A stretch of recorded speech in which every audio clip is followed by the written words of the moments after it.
Alright guys, welcome back to another video. Like I said in my last war video, I'm going to be talking about Battlegrounds and some of its issues and how we can maybe change this moving forward.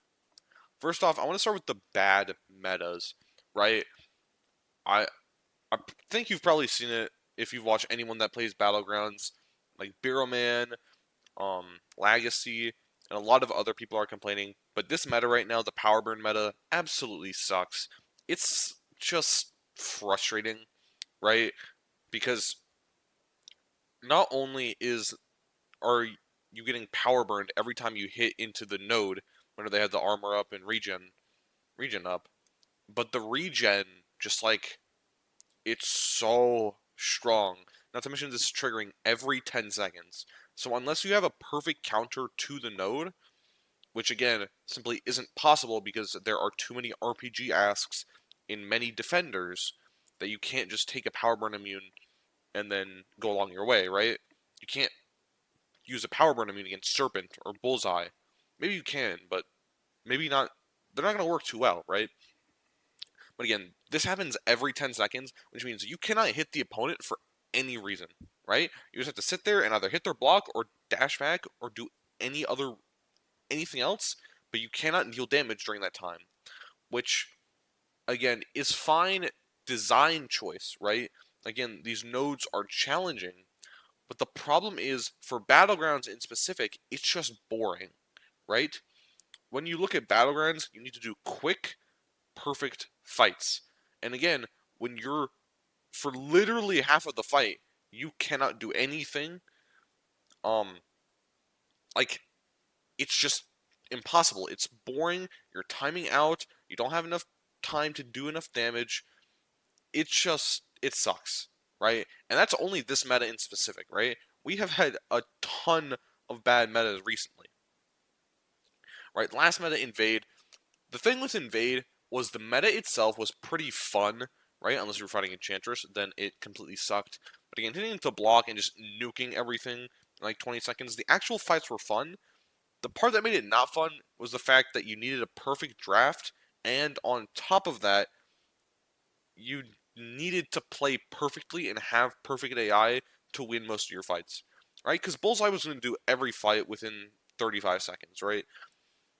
So again, if your AI like is constantly dashing at you, you're cooked, right? You're just going to lose a fight if your opponent also has Bullseye or another champion like Sentinel, for example, and that's just annoying, right? I think it's fine to have these fun metas that are nuky where you have to play perfect, but I just think I think for Invade specifically, it just didn't work out well. Um, Again, it's just completely up to the draft whether you win or not. I think it's how most Battlegrounds metas go. That's kind of how Battlegrounds is in general. But again, we're seeing less skill asks from Battlegrounds and more roster and drafting based asks from Battlegrounds. And again, the meta before that was Conflictor. Again, same similar thing to this meta, just constant power gain, and you're stalling the entire fight, right? You have to throw a special every 10 seconds, you can't put debuffs, you can't parry, you can't do this, you can't do that, you can't do anything. Now, the meta before that wasn't as bad, but it was still pretty frustrating. It was the stunning reflection, shock, and bleed. And I mean, again, you just can't parry. You kind of need a shock or bleed champ, and you'll pretty much nuke through everything. And yeah, if you don't, you're cooked, right? That's just how it goes. And again, that meta wasn't like terrible, but it certainly wasn't the most exciting to play. It was a fine meta for just a random battleground season. It worked just well. But again, when we have these strings of metas where we just cannot like parry or play normally or have to do something specific or can't use certain champions or can't do this, and that, then that, and that, it just becomes frustrating, right? Because when are we going to have a Battlegrounds meta where we can just play the game, right? I mean, when you look at it, I mean, maybe next meta will be more like that, but again, we're just going to have crazy regen, and the knockdown stuff might be annoying for certain champions, blah, blah, blah. But anyways, I just don't understand why we can't just have interesting and fun, maybe challenging Battlegrounds nodes that intrigue the players. Now, obviously, that's a lot harder to do because when you're cooking up in Kabam headquarters, you only have a limited perspective and range on who you're asking and how the nodes are going to go. And you also just can't make it to where a champion's too overpowered, where they do a fight in like 2 seconds, although that happens anyways. And you you probably can't do something.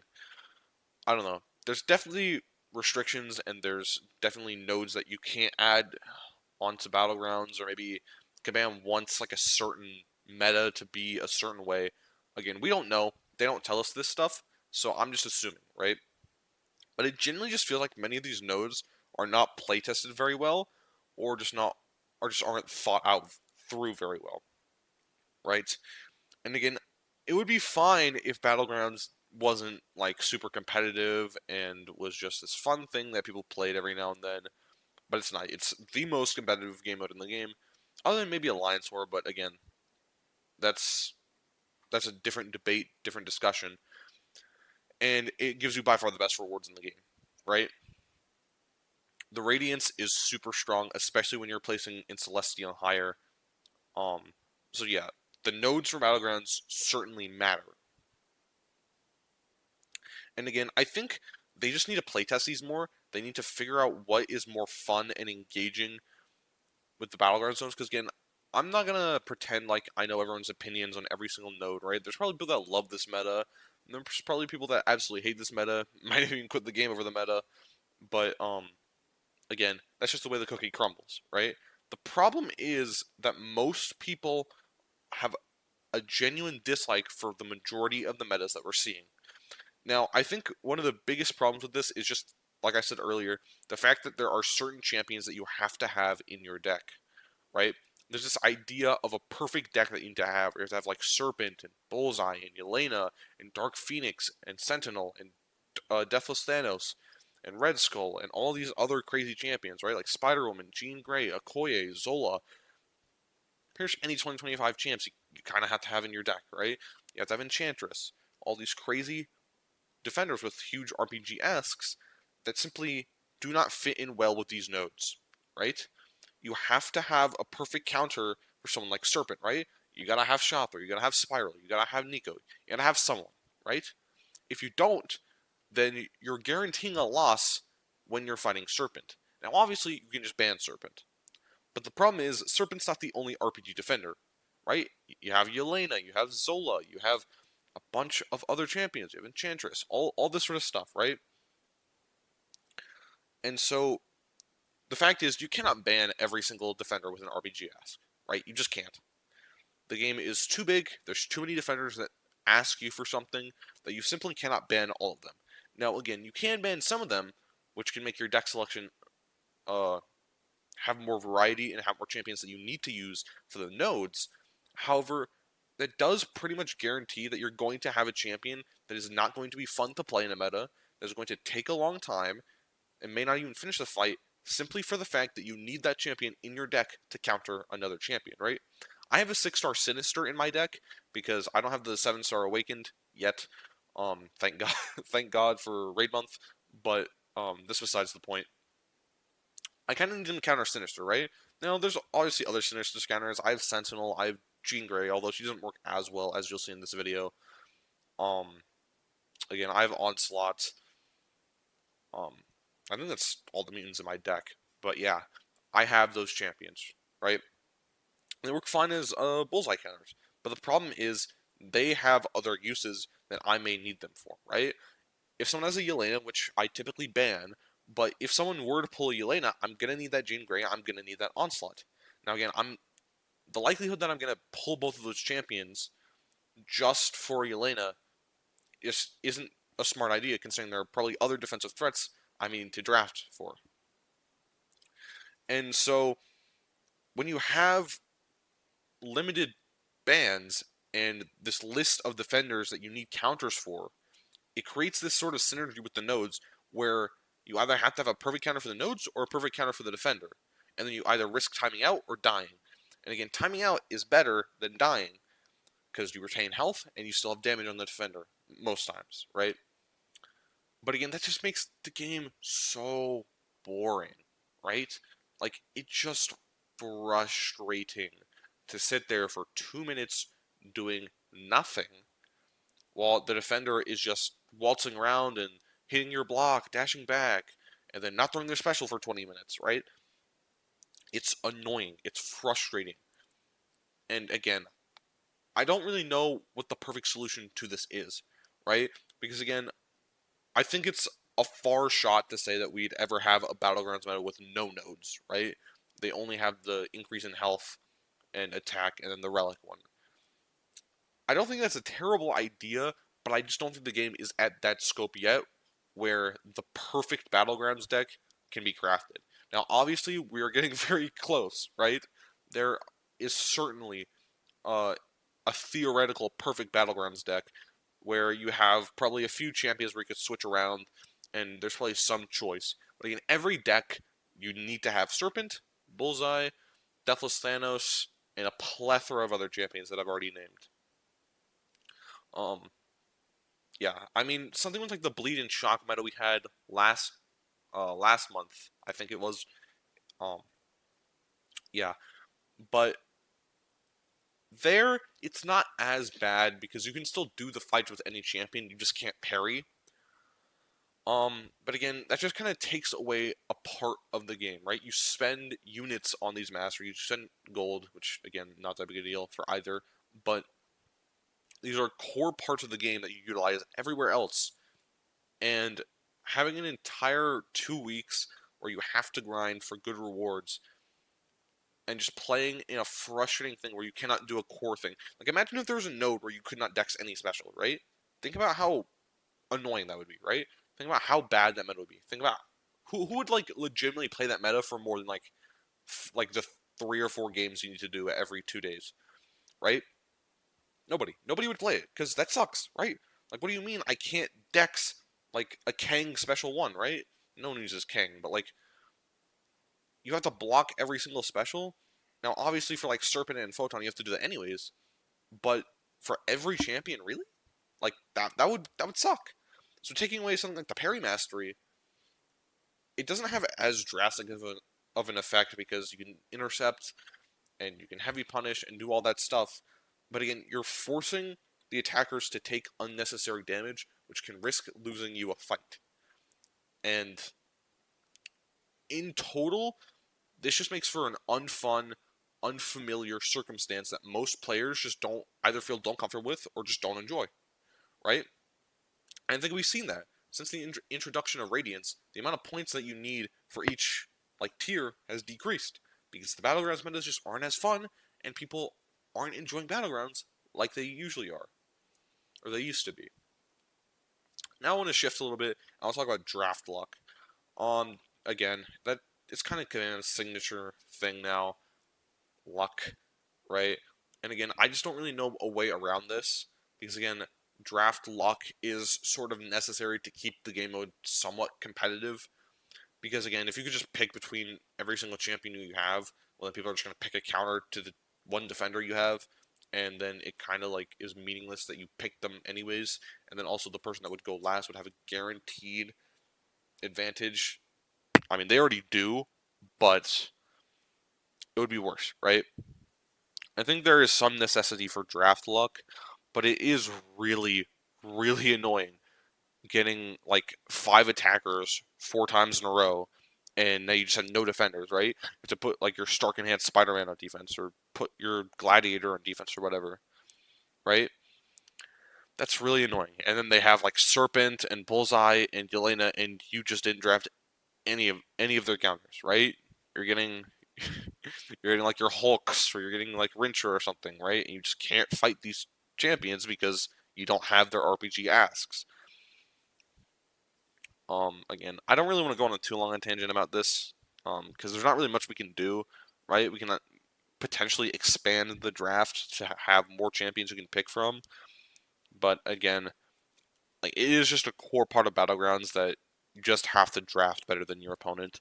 You have to make those predictive guesses and moves. There is some skill asks to the draft, but they're not massive, and oftentimes it's really just a luck game, which is annoying, but I think in general it's not particularly the worst. All right, now I want to talk about matchmaking, and again, it's I don't really have any complaints about matchmaking. And that is because I have a bigger roster, so I'm not really fighting anyone that I consider like too strong. Honestly, there are people that have 2 or 3 times the amount of rank fours that I do, which is absurd to me. But again, it's not. I don't really care because I have enough rank fours and enough rank threes to where it just doesn't matter too much. Again, if I can outskill my opponent, um, I'll be able to with my rank threes and limited rank fours compared to their rank fours and rank threes or whatever. But I think for smaller accounts, it is really frustrating because I don't. I think they've completely removed like any sort of like elo or not elo, but like I remember back in the day, people would like put a bunch of 1 stars in their deck to like try to fight people with smaller rosters. I don't know if they still have that. I doubt it because I fought people with like their max characters were 5 stars in the victory track before, but yeah, I'm not completely sure how that goes. I see people complaining about that in the forums in my alliance and in chats and all that sort of stuff. I think the problem is that it is a competitive game mode, and if you cannot fight or punch up that massively, I mean, you probably don't have a good chance to make it far in the gladiator circuit, anyways. And the rewards are kind of sucky for you, which again is kind of how competitive game modes work, right? You're not as good, or you don't have as strong as a roster. You just can't get higher rewards. Now, I'm going to talk more about that later and why I think there is some unfairness to it. But I think for people complaining, I understand the frustration. I was there. If you've seen my account in the forums, I think I made complaints about it a while ago. But um, again, most people that are complaining about it just have small rosters, right? And no shade to anyone, but most of the time you can, in fact, just go and do more content and expand your roster. And these people just aren't playing everything. They're not doing all the content. They're not doing this and that and whatever, right? To get the maximum amount of rank fours and rank threes and whatever. So it is kind of like a sensitive subject because people are they're gonna get mad for me saying this, right? Um, but it is most of the time a skill issue. I do want to talk about the victory track though, because there are a lot of people that complain about seeing like massive whales in the victory track, and I agree that would be totally frustrating to me if I was like super close to the gladiator circuit and I saw someone with like 50 rank fours. I would crash out, right? If I had like 2 rank 4s and like 12 rank threes, and I saw someone with an entire deck of rank fours, I'd crash out. I'd probably smash my iPad into a trillion pieces. But I just think that's more of a kabam sort of seeding every single person in the gladiator circuit like into diamond, right? You just get seeded straight into diamond, and the closer you get, harder opponents you usually fight, right? And a lot of these whales just wait to play battlegrounds because they don't. First off, they don't need the rewards. Second off, um, like they can literally just speed through the victory track whenever they want because people are just going to forfeit the entire time, right? Now, obviously, with like the radiance incentives, they've tried to get more people into Gladiator Circuit, but I think most of these whales just don't care about the radiance anyways, right? Because they can just spend and get all of the rewards and more rather than waste their time and just play a bunch of battlegrounds when they don't want to, right? Especially with these bad metas, why grind when you could just spend $2,000 in the next spending event and get everything and more? All right, that aside, I want to talk about how we could potentially make this better. Now, obviously, I've thrown some ideas out like nodeless seasons. I just think the biggest problem is we are in a state of the game where, like I said, we don't have perfect decks. So there is some like wiggle room here and there. And so we don't have a perfect deck, we can't really go nodeless because then people will just have advantages, right? again, your roster would be like the main thing causing you to win, driving you to win, right? The draft would be the main thing causing you to win. Now, obviously, that's already a part of the game, but I think nodeless battleground seasons would just be less fun overall. It'd be the same fights over and over and over again. It's really just you fighting Serpent 12 matches in a row. Which one of you can beat him first? Whoever has like a rank 4 Spiral, rank 4 Shothra, rank 4 Nico, or whatever, right? It's just whoever can draft that and win. The problem is it's the exact same thing with normal battlegrounds.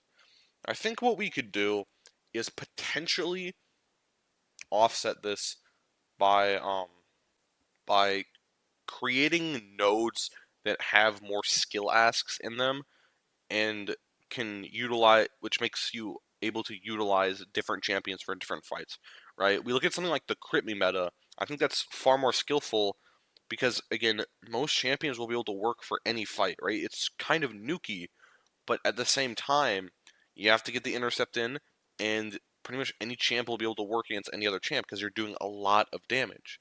Now, obviously, you're still going to want the RPG asks, but they're going to be less like you're going to have less dependence on them as we move forward. Now, obviously, I don't really know how to completely fix all these issues with Battlegrounds without completely revamping the mode and making it something completely different. And I think it's difficult, right? We don't really have much that we can use. There's just some things that we can and can't do, and I'm not gonna. I don't have all the answers, right? I just don't know what exactly we we can do to make it better. But I think it's very obvious that there are issues that we need to solve. Now, moving on, I want to talk about Radiance. The first thing I want to talk about is the disparity in Radiance between ranks. Now, obviously, having 500k for first place is a little bit much, but again, it's going to go to Bureau Man pretty much every season, and even if it doesn't, like, I mean, if you're grinding that much, you kind of do deserve it, and it is a way to incentivize people to play Battlegrounds more. The problem is, I feel like if you're not placing in like Mysterium or Celestial, you're just losing out on so much Radiance where you're kind of just cooked, right? Like you just don't have enough Radiance for anything, right? If you don't place Mysterium, you don't have enough to get tier 4 or tier 7 basic. And you're stuck to only getting rank 3s, which again won't they will, but they won't necessarily help you like get to these higher ranks, right?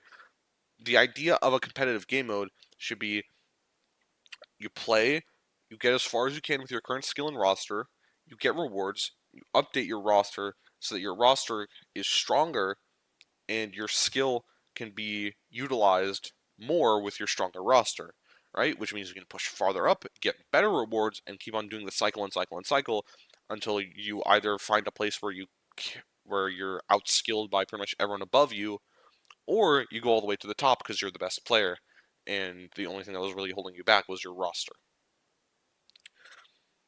Now, the Radiant Store just doesn't really incentivize this, right? Because with Tier 7 Basic, it's kind of an all or nothing sort of thing, right? If you play some Mysterium 3, you have to spend like 90% of your Radiance on a Tier 7 Basic Catalyst, and that's only one, right? You have to play some Mysterium for 3 months just to get one rank 4. And that is, I won't say it's the worst thing in the world. There's other ways to get Tier 7 Basic in the game, but Mysterium is like only the top like 1,000 players. That might even be a stretch, but there's only a limited amount of players that can get that, right? And they're not going to have a significant advantage over everyone else right now. And without it's very difficult for these smaller, more skillful accounts to start pushing up and get more ratings and do this sort of cycle competitive game, which have, and they can't get enough radiance to push them up through the ranks. And it's further creating this wide gap between spenders and non-spenders. And that is partly because of how broken the Radiant store is, right?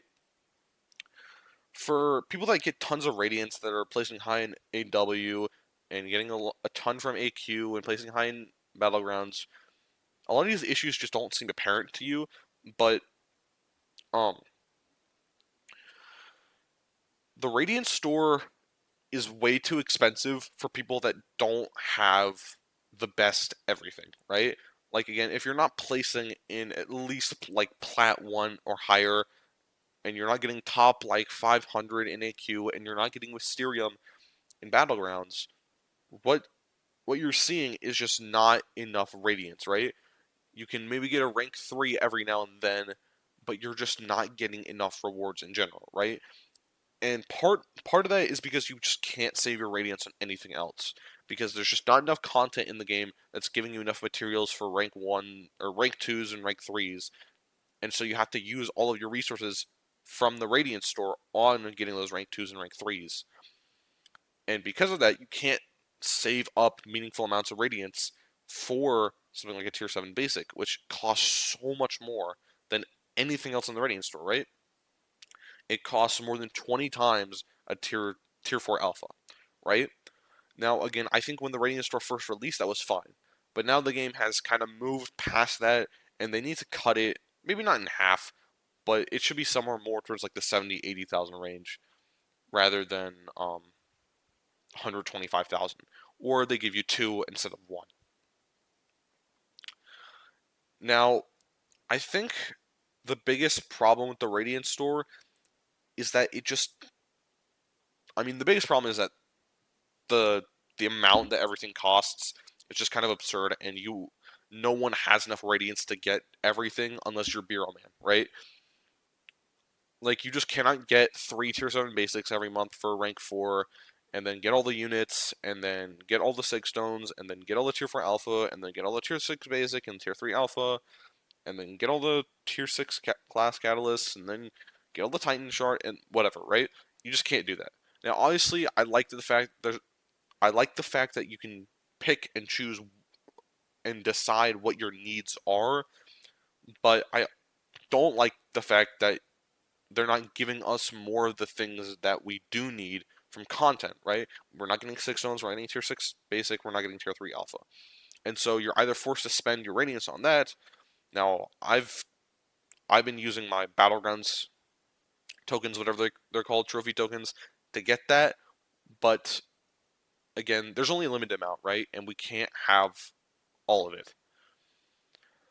And I think in general, we need a Radiance for slight buff. Again, I don't think it's anything crazy. I think they just need to reduce the price of tier 7 basic, maybe a little bit for the Titan crystal. I personally wasn't gonna get it anyways, because that's way too much for a champion, in my opinion.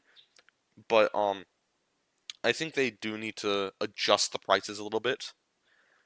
And now I'm gonna shift a little bit more. I think I already kind of talked about this, but it's the fact that if you spend on the game, you are more likely to get more rewards out of the game. Now, obviously, that's like a super obvious statement. It's just like, well, if you spend more on the pay-to-win game, you're gonna get more rewards. And I don't want to sound like I don't know what I'm like trying to say here, but like I know it's an obvious take, but the scale to which people that have like 20 rank 4s just dominate the scene, right? They're gonna be in the best alliances. They're gonna be playing high. They're gonna be placing high in Celestial, and they're likely to be in an alliance that at least does a decent amount of AQ, which means they're gonna get a ton of Radiance elsewhere. So spending on the game is more of an investment rather than a one-time purchase, because now for at least the short time until the next sale, you have a ton of roster strength that you can use for the Radiance store, right? You can get a ton of Radiance, and that kind of offsets the spending by a bit because you get more Radiance in return, and you can use that Radiance to spend on getting more rank 4s, which means you get your roster even more, or you build your roster even more, while people that don't spend just don't have the necessary materials to build the roster even higher. And so the big problem with this is that free-to-play players simply cannot keep up competitively. Now, this has been a thing for a long time, but now we're seeing this gap widen and widen and widen, especially when it comes to Battlegrounds, right? If you don't have a ton of rank 4s, you cannot compete. You just straight up cannot compete, right? Like, the highest you can maybe get is Mysterium, and even then, that's like a you have to be like incredibly skilled and incredibly lucky. And I don't like that. I think it's bad for a competitive game mode. But again, with the way that Kabam is heading and the way that they want to run their game, I don't know if there's much we can do, right? Because they can either make the Radiant store better so that these players can get more rewards and kind of crash the economy because there's way too many spenders that are spending way too much on the game and are getting tons of rank 4s that they could either crash the economy to help free to play players, or they could make the free to play players suffer in order to maintain a semi stable economy where the spenders can still spend a ton every time there's a spending event. Yeah, that's kind of all I want to talk about. Let me know your thoughts down in the comments below, and thanks for watching. I'll catch you guys in the next video.